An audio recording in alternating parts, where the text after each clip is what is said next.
Isaías capítulo 32, versículo 1. Que bom que você veio, hein? Amém. Vamos lá, vamos ler então a palavra. Diz assim: Vejam, um rei reinará com retidão, príncipes governarão com justiça.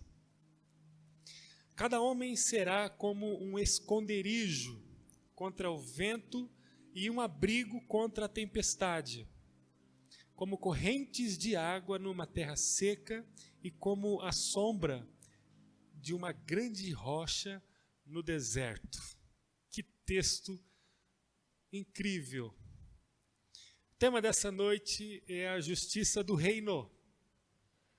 E nós vamos, à luz dessa preciosidade de Isaías 32, falar um pouco sobre aquilo que Deus tem preparado para nós nesse momento.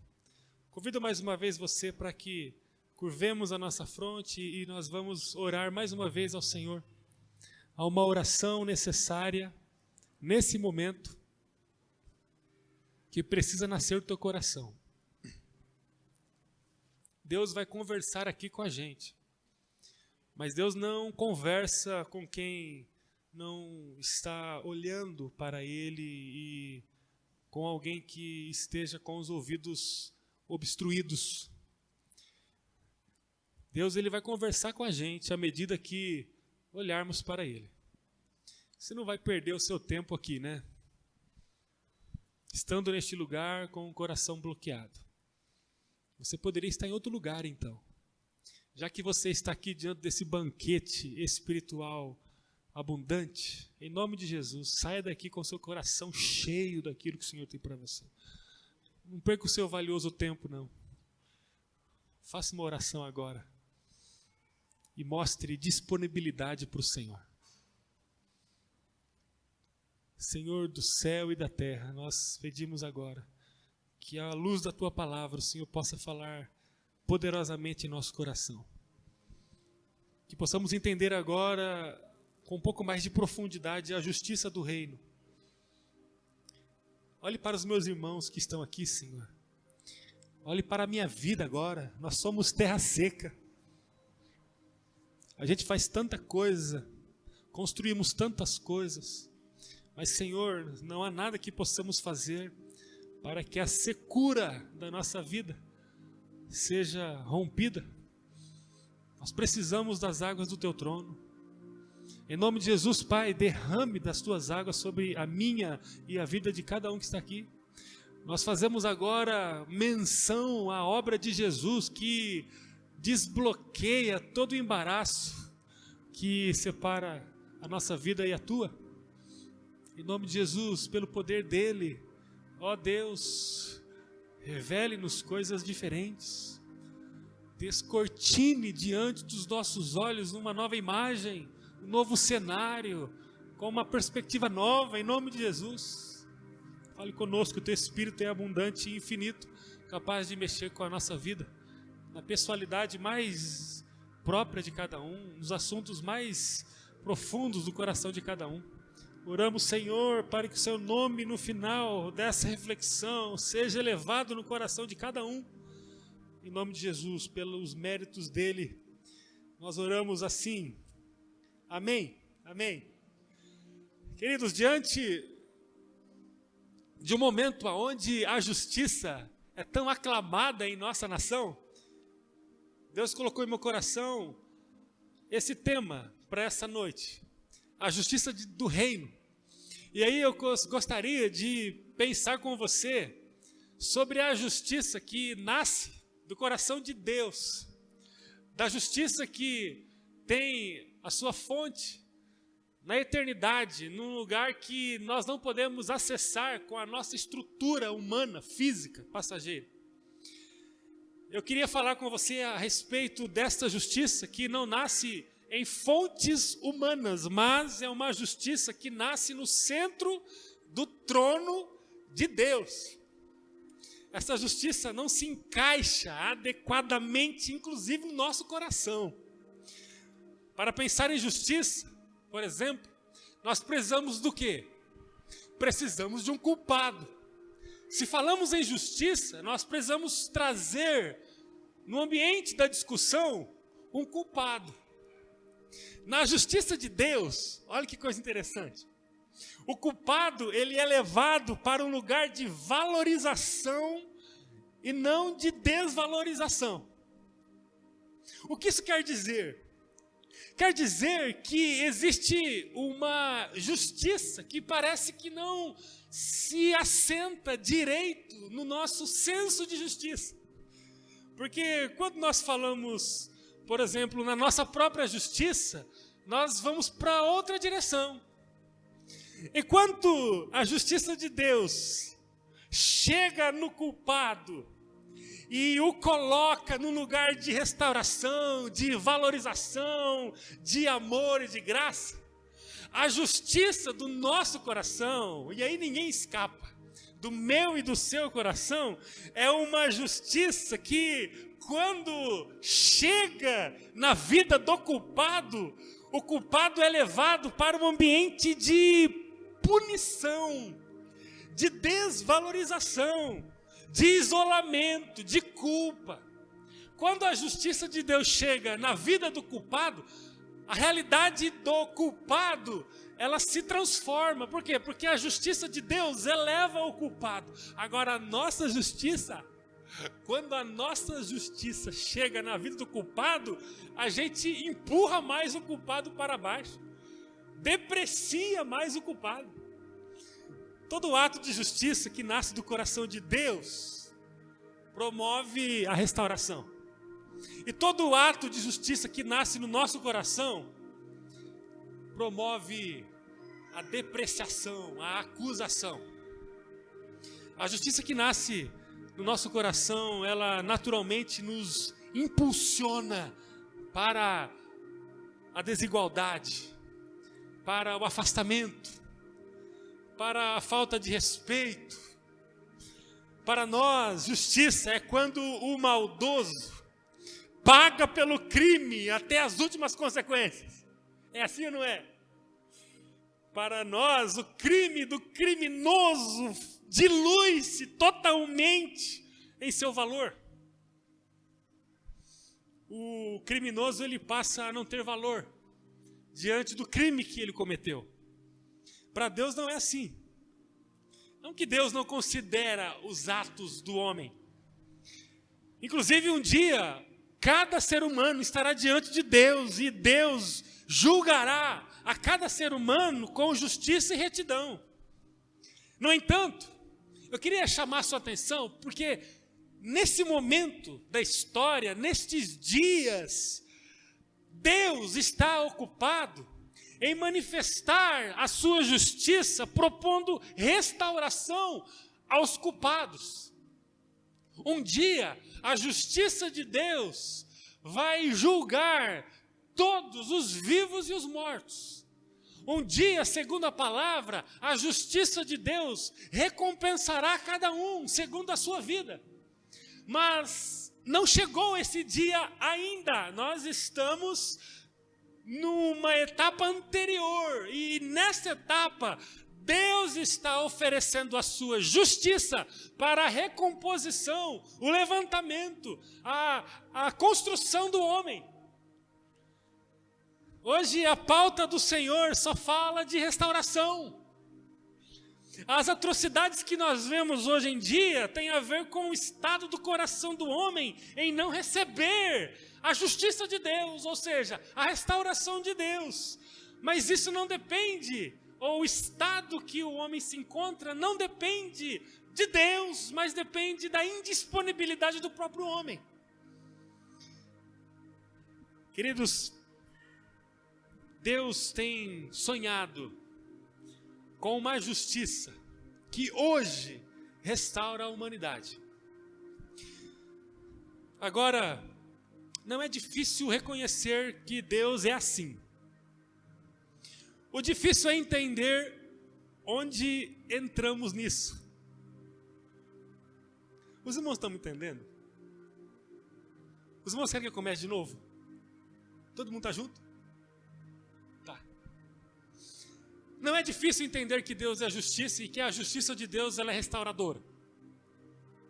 O difícil é entender aonde que nós entramos nesta justiça, ou em prol dessa justiça.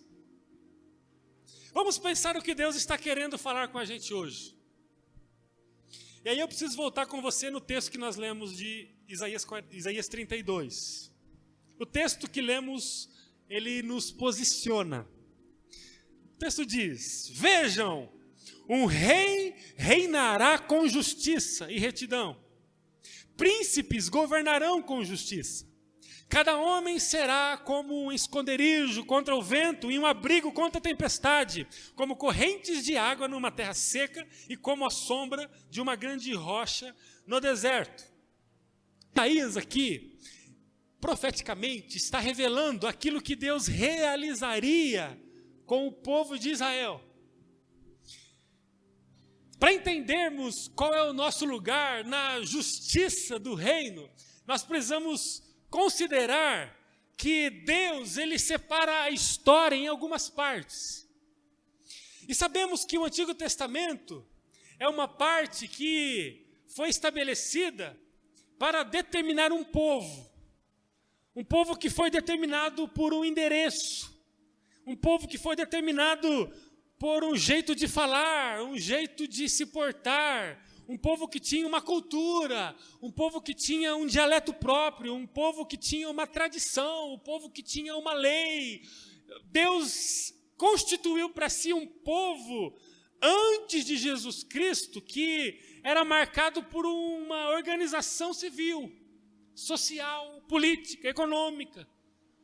Era um povo que tinha uma demarcação geográfica, um povo que tinha uma etnia, um povo que tinha um jeito de ser. E aí Deus preparou esse povo, por quê? Porque Deus queria transmitir a sua justiça à humanidade. Deus prepara esse povo, e aí durante muitos anos esse povo caminha sendo ensinado por Deus com leis civis, morais, leis que tinham a ver com a vida espiritual, com a vida social, até que, um pouco mais de 400 anos antes de Jesus Cristo vir ao mundo, Deus para de falar com esse povo, até que podemos encontrar na história um tempo de silêncio de Deus. E aí, como diz a palavra através do apóstolo Paulo em Gálatas, na plenitude dos tempos, Jesus Cristo nasce, vive toda a sua vida infantil, a sua adolescência, a sua juventude, a sua fase adulta até os 30 anos, em Nazaré, depois se muda para Cafarnaum, e aos 30 anos ele começa uma trajetória ministerial, e em 3 anos ele ama, ele cura, ele faz milagres, ele perdoa, ele ensina como revelar-se humanamente de acordo com o reino de Deus, a justiça de Deus, e aí até que ele passa pelo martírio, a humilhação, esgota todo o seu sangue na cruz do Calvário, é levado como escárnio para os matadouros, e aí é sepultado, e ao 3º dia ele vence a morte, ressurge, fica mais 40 dias com os seus discípulos, depois sobe aos céus, e aí numa festa de Pentecostes em Jerusalém, desce o Espírito Santo, segundo Atos capítulo 2, e aí quando o Espírito Santo chega e estabelece a igreja para uma nova etapa. E aí, nós estamos nessa nova etapa. É uma etapa que tem uma constituição de um povo que é mais ampliado. Não é apenas um povo que revela a justiça de Deus com um endereço, com uma cultura, com uma lei. Não, agora é um povo com uma ampliação maior. Esse povo passa a ser definido não por contornos sociais, políticos, econômicos, mas por contornos espirituais. Passa-se então a constituir um povo que tem a sua estrutura estritamente na base espiritual. É um povo espiritual. Agora não tem mais grego, agora não tem mais judeu, não tem mais escravo, não tem mais homem, não tem mais mulher, não tem mais livre. Não, agora a composição do povo de Deus é feita a partir de um grupo apostólico que nasce aqui, que nasce na periferia do Congo, que nasce no centro de Nova York, York, que nasce na África, que nasce em Tóquio, que nasce em todo lugar. É um povo agora que nasce no mundo.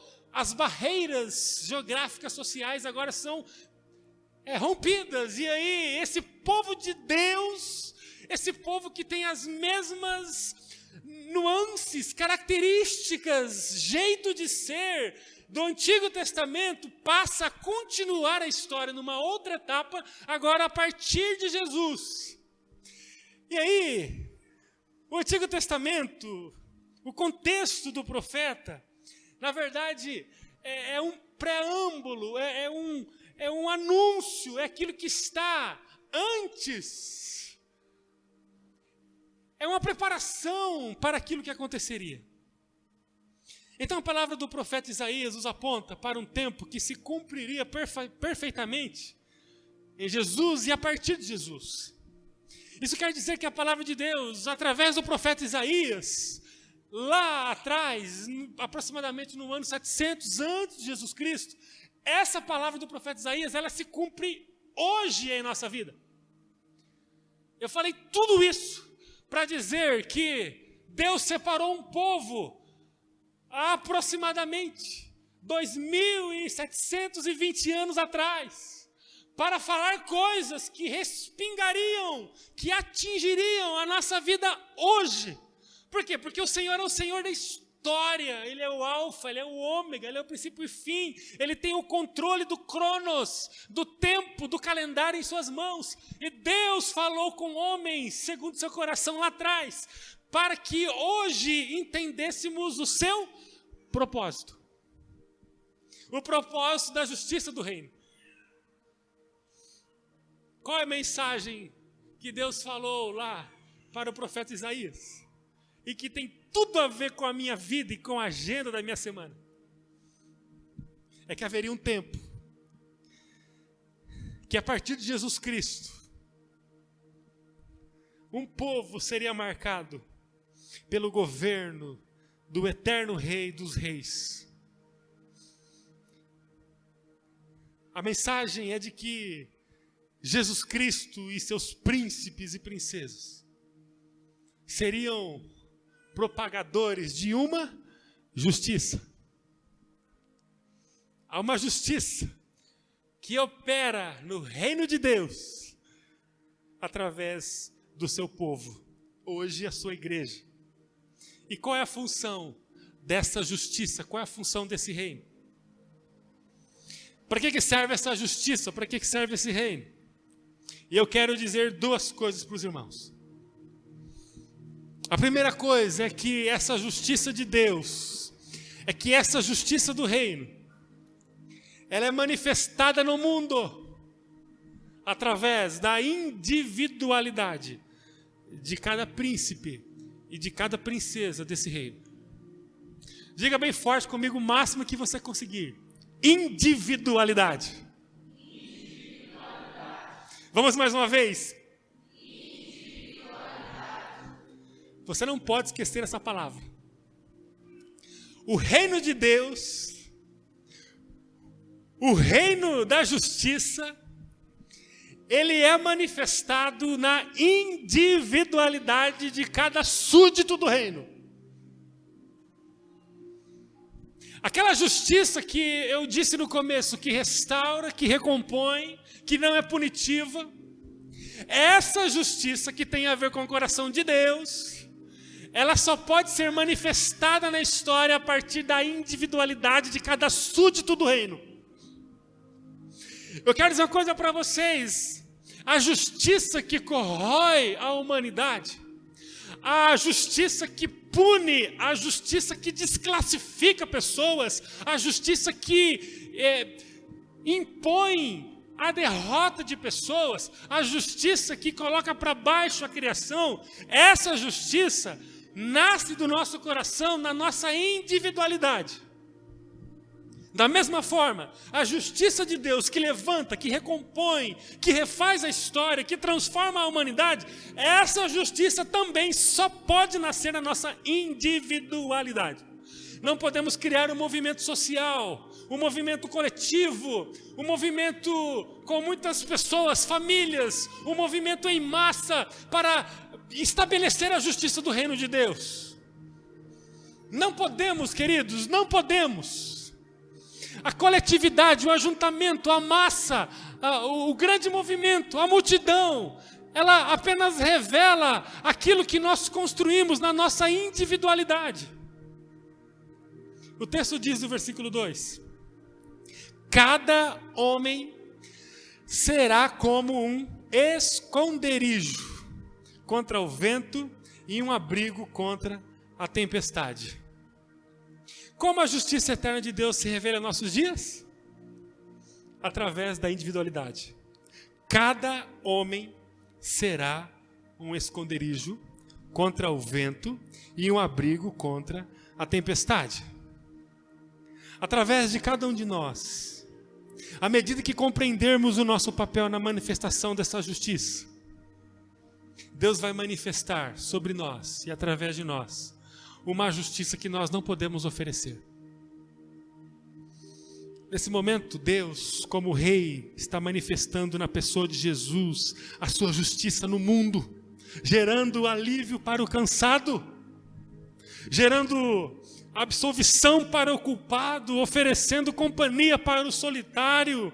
Deus tem feito nesses dias, queridos irmãos, a manifestação da sua justiça no mundo, em todos os cantos do mundo. Como Ele tem feito isso? Através da instrumentalidade de cada pessoa que se levanta para propor a justiça. Isso quer dizer que a justiça de Deus não é revelada aqui, quando nós estamos juntos apenas. E eu ouso a dizer aos irmãos, os grandes efeitos da justiça de Deus não podem ser oferecidos aqui neste lugar hoje. O grande efeito da justiça de Deus é quando eu estou no meu ambiente de trabalho e encontro um deprimido ali. E tomo coragem para dizer assim, olha, eu faço parte de um reino que não é desse mundo, como diz Jesus. Eu tenho uma carteirinha de um reino que é governado pelo verdadeiro rei. Eu queria dizer uma coisa para você. Tem vaga para você também. Eu posso orar por sua vida? Quando você ora por alguém lá no ambiente de trabalho, você está manifestando de fato o reino e a justiça de Deus. Não é aqui, queridos. Aqui a luz, ela brilha fortemente. Aqui sabemos que Jesus é todo poderoso, que Ele nos ama, que Ele guarda a nossa vida, que Ele provê tudo que precisa. Aqui a gente sabe que Ele é o nosso pastor, nada nos faltará. Aqui está quente, aqui é gostoso, aqui não falta alimento, aqui não falta abraço, aqui não falta sorriso, aqui não falta companhia, aqui está tudo bem. Aqui nós estamos na coletividade, aqui é uma expressão da graça de Deus em abundância. Aqui a justiça já está predominando-se. O efeito dela é inócuo, é redundante. O efeito da justiça aqui é evidente. Agora, quando sairmos daqui, quando formos amanhã pela manhã para o trabalho, quando chegarmos amanhã à noite na faculdade, quando varrermos a calçada da nossa casa e nos depararmos com um vizinho problemático, com uma pessoa amarga, quando pararmos na fila do banco e começarmos a conversar com alguém, a pessoa começar a abrir o coração e dizer assim, olha, eu sou muito infeliz, eu não aguento mais a minha família, eu não aguento mais os meus filhos, eu não quero mais viver. Nesse momento, a justiça de verdade vai encontrar um ambiente favorável para ela revelar-se com efeitos estrondosos. É quando estamos na nossa individualidade que conseguimos de verdade viver a justiça do reino. Justiça do reino, numa reunião de santos, ela não tem efeitos transformadores. O profeta diz lá, 700 e poucos anos antes de Jesus, uma palavra que nos atinge hoje. E ele diz assim: pessoal, a justiça do reino acontece na individualidade de cada um. Se Deus está operando uma justiça restauradora no mundo, nós precisamos enxergar esses frutos. É tempo de chamarmos a responsabilidade para o campo da nossa individualidade. Eu posso ouvir um amém? Amém! É tempo de falarmos menos vós e mais eu. É tempo de olharmos mais para a nossa responsabilidade e pararmos de pontuar os defeitos do outro. É tempo de falarmos menos em culpado e mais em restaurado. Por quê? Porque a nossa justiça aqui, o coração amargo da nossa humanidade, fala assim: você é culpado, você é culpado, você é culpado. Estou assim porque você é culpado. Nós não andamos porque você é culpado. Ou seja, o nosso coração só ressalta o culpado, o culpado, o culpado. Irmãos, é tempo de falarmos mais em restaurado, em transformado, em levantado, em mudado. Mas cadê os frutos? Quantos que estão vivendo com a justiça destacada no peito? A justiça do reino. Mas não conseguem parar de apontar a culpa do outro. Não, o outro é o grande problema. Não, me empurrou. Eu estava saindo do templo, me empurrou. Que é isso? A pessoa olhou para mim, ficou olhando para mim.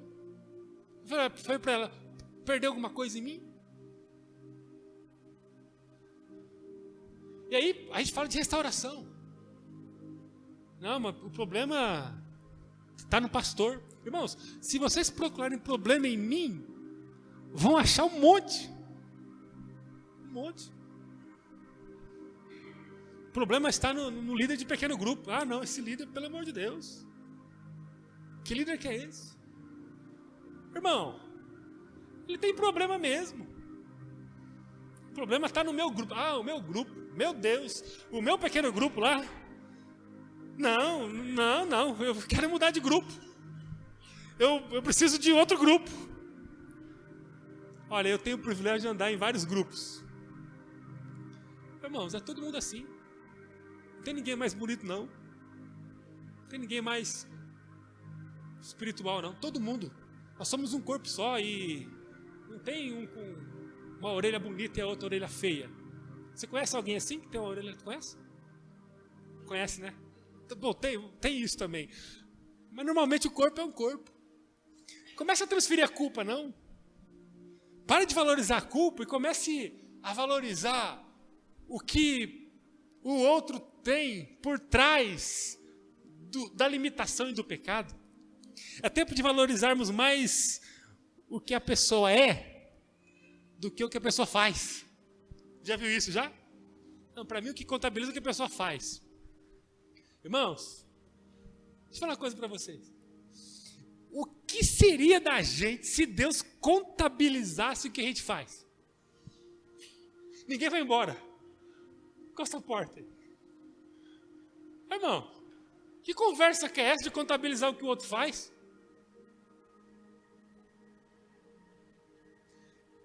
Se existe alguma coisa boa em nós, é porque Deus contabiliza o que nós somos e não o que fazemos. Porque o que fazemos nos desclassifica. Onde nós estaríamos se o que nós fazemos fosse os degraus da nossa escalada para estar em Deus? Eu vou jogar abaixo aqui. Quem aqui orou de forma acumulativa 5 horas a semana?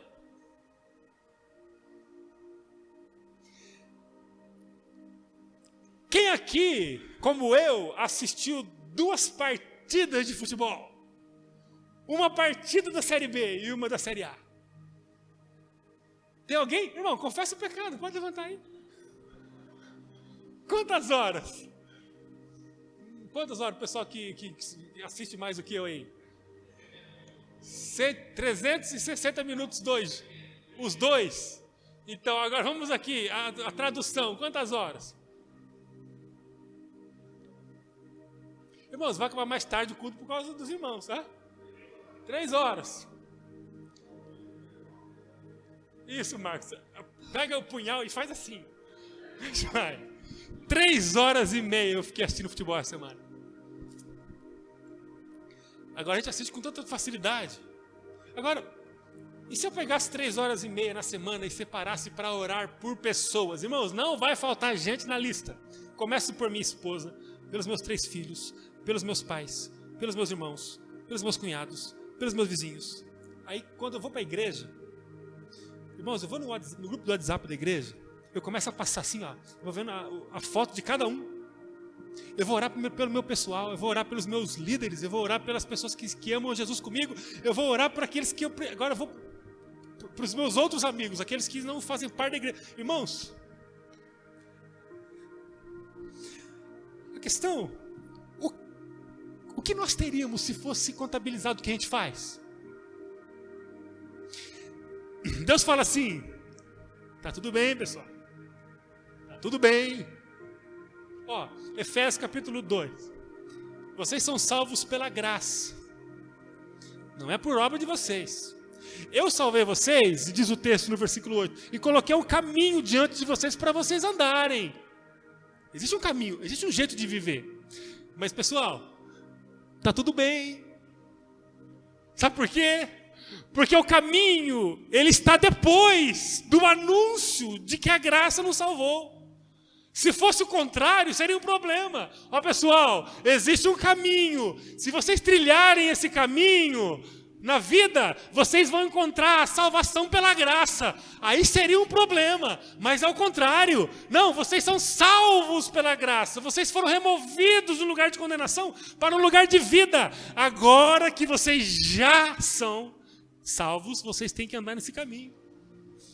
E aí quando a gente começa a olhar para a gente, para o nosso comportamento, a gente encontra a voz de Deus. Está tudo bem, está tudo bem, está tudo bem. A minha justiça alcançou vocês. Vocês têm tudo para viver desfacelados, mas a minha graça revigora vocês. Está tudo bem, está tudo bem. Todo dia, de manhã, no meio do dia, à noite, o Espírito fala, está tudo bem, está tudo bem.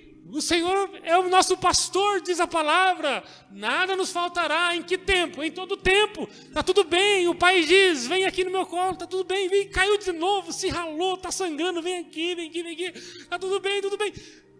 Essa é a justiça de Deus. E a nossa? E a nossa?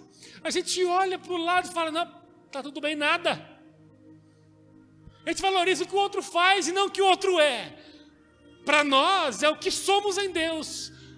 Agora, para o outro, é o que ele faz. A régua é diferente. Nós precisamos valorizar mais o que o outro é.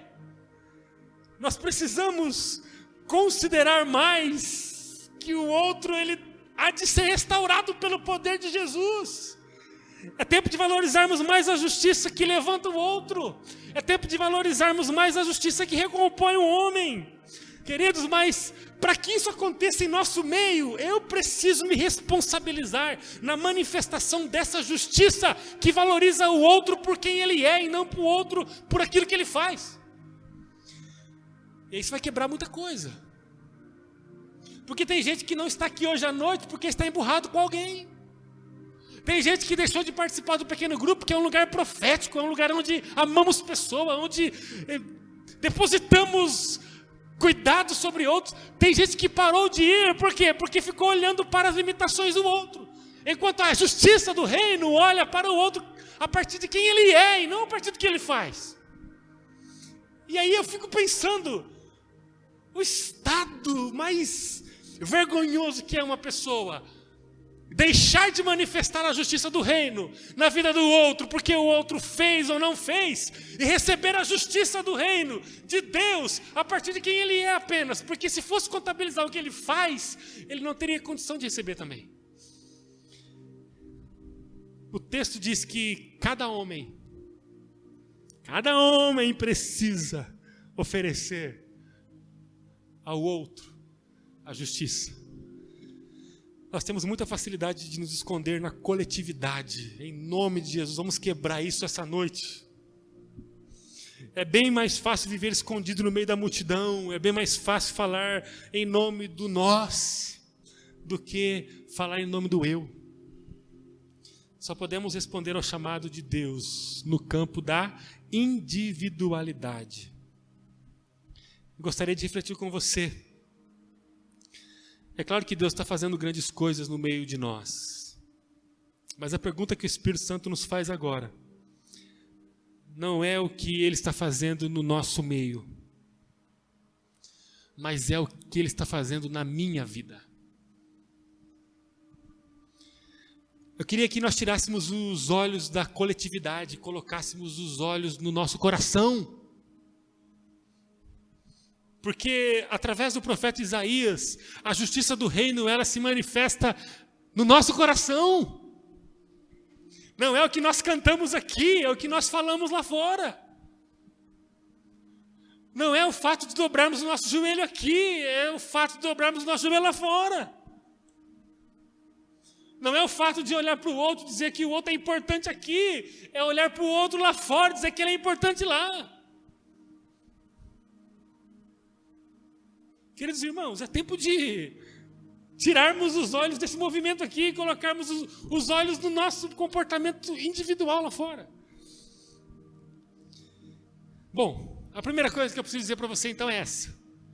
A justiça do reino se manifesta na sua individualidade. Não sejamos covardes, nos escondendo atrás da coletividade, do grande ajuntamento, seja aqui no templo, seja no pequeno grupo ou em qualquer outro lugar.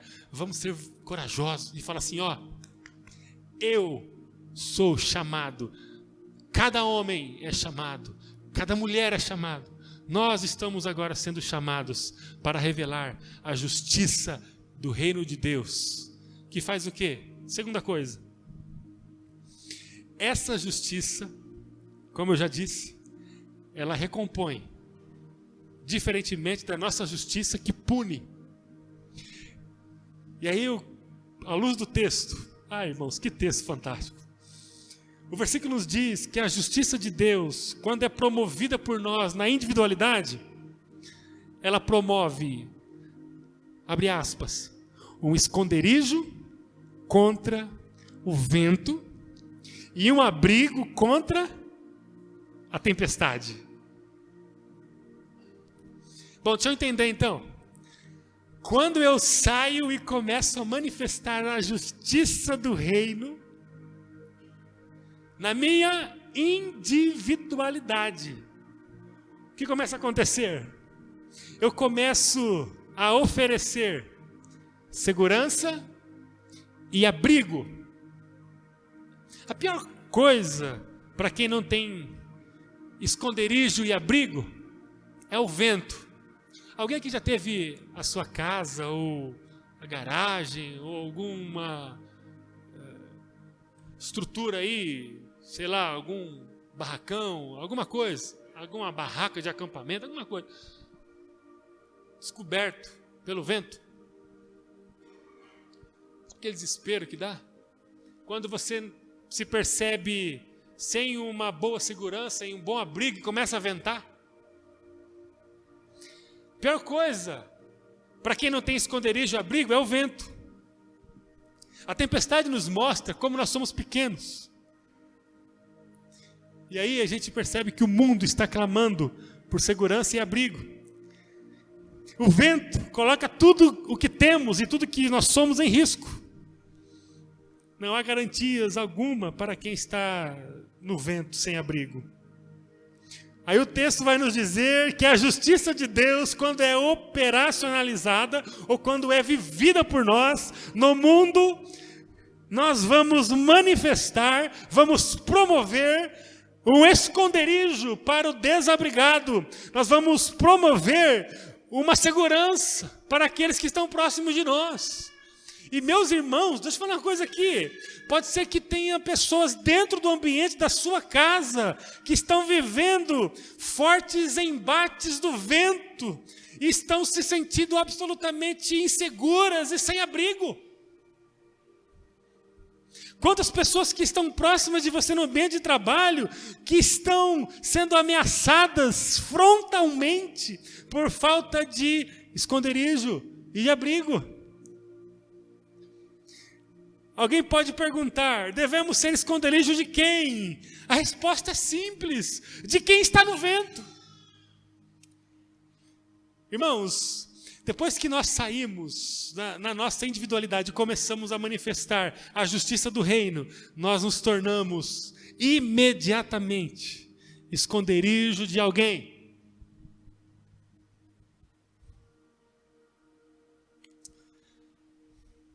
Diga comigo aí. Se quiser pode fechar os olhos. Deus me chamou para ser esconderijo e abrigo de pessoas. Não tem outro plano. A pergunta é se eu estou vivendo a justiça do reino ou não. Agora, você acha que você, vivendo a justiça do reino, não teria pessoas na tua vida que iam desfrutar de segurança e de abrigo por causa de você?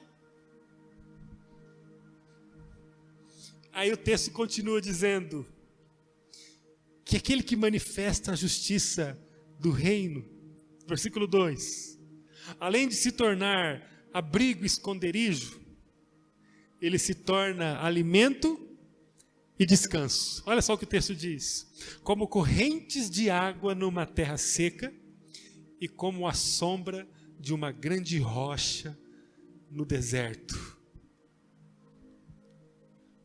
Ô, irmãos, vocês estão empolgados igual eu? Quando a gente começa a manifestar a justiça de Deus, a gente imediatamente revela isso sendo refúgio e abrigo de alguém. E o texto diz que além de refúgio e abrigo, ou seja, proteger as pessoas do vento da vida, ainda nos tornamos um lugar de alimento e de descanso. Conhecemos, né, que o deserto é um lugar muito quente, de muito sol. Uma rocha grande no meio do deserto promove uma sombra valiosíssima. E o texto diz que além de sermos abrigo e refúgio, também nos tornamos alimento e descanso. O mundo está clamando por alimento e descanso. Será que não tem ninguém precisando disso no nosso raio social? As pessoas estão famintas e cansadas.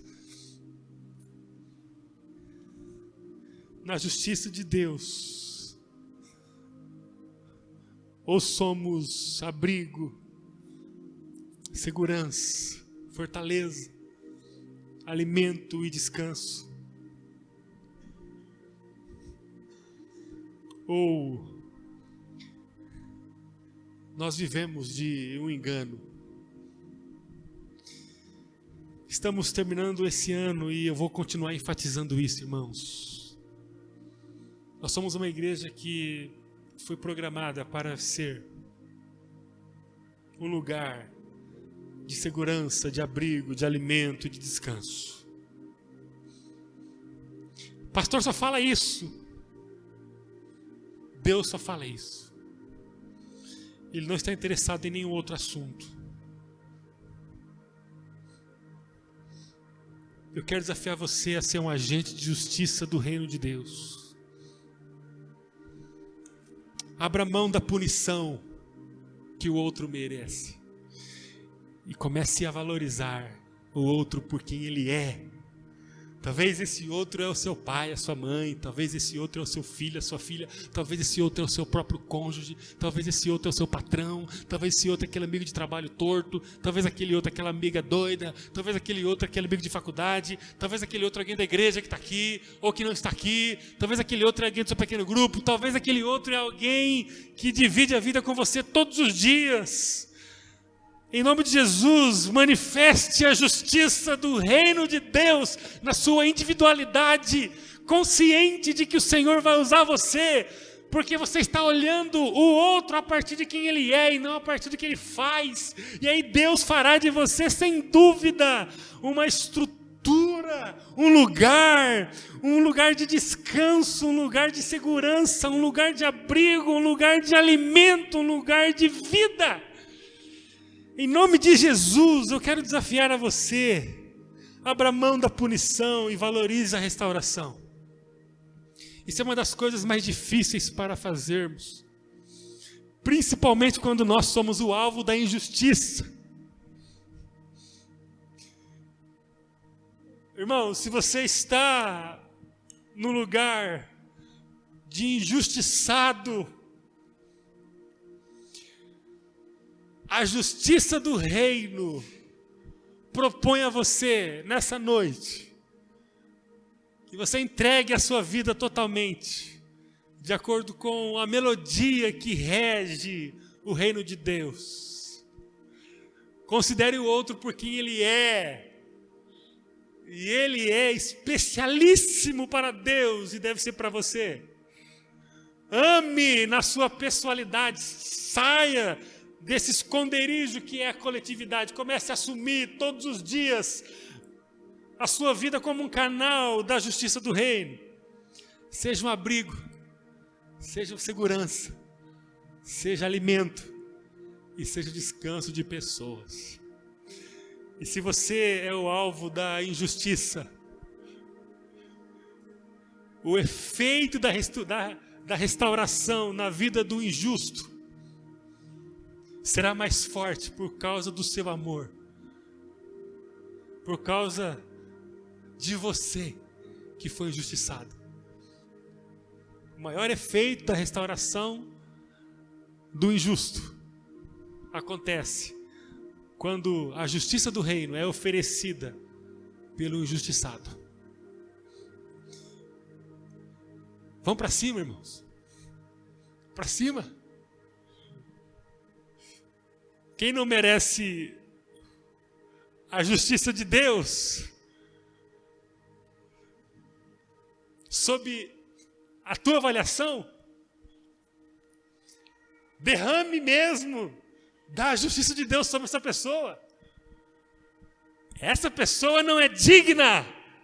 Não, olha o que ela fez e olha o que ela não faz. A justiça do reino quebra toda essa lógica. E a gente aprende a derramar vida sobre aquele que não merece, porque nós derramamos por quem ele é e não por quem ele faz. E aí você vai perceber que o Espírito Santo vai começar a usar a tua vida como uma fortaleza, como refúgio, como alimento e como descanso na vida dessa pessoa que é injusta. Porque a justiça do reino não falha.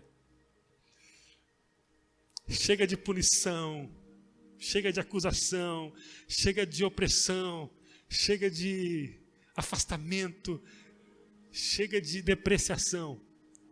Justiça de Deus, vamos derramar amor sobre pessoas todos os dias, vida, graça, vamos ser abrigo, vamos ser descanso, vamos ser alimento. Em nome de Jesus, amém. Amém. Vamos orar.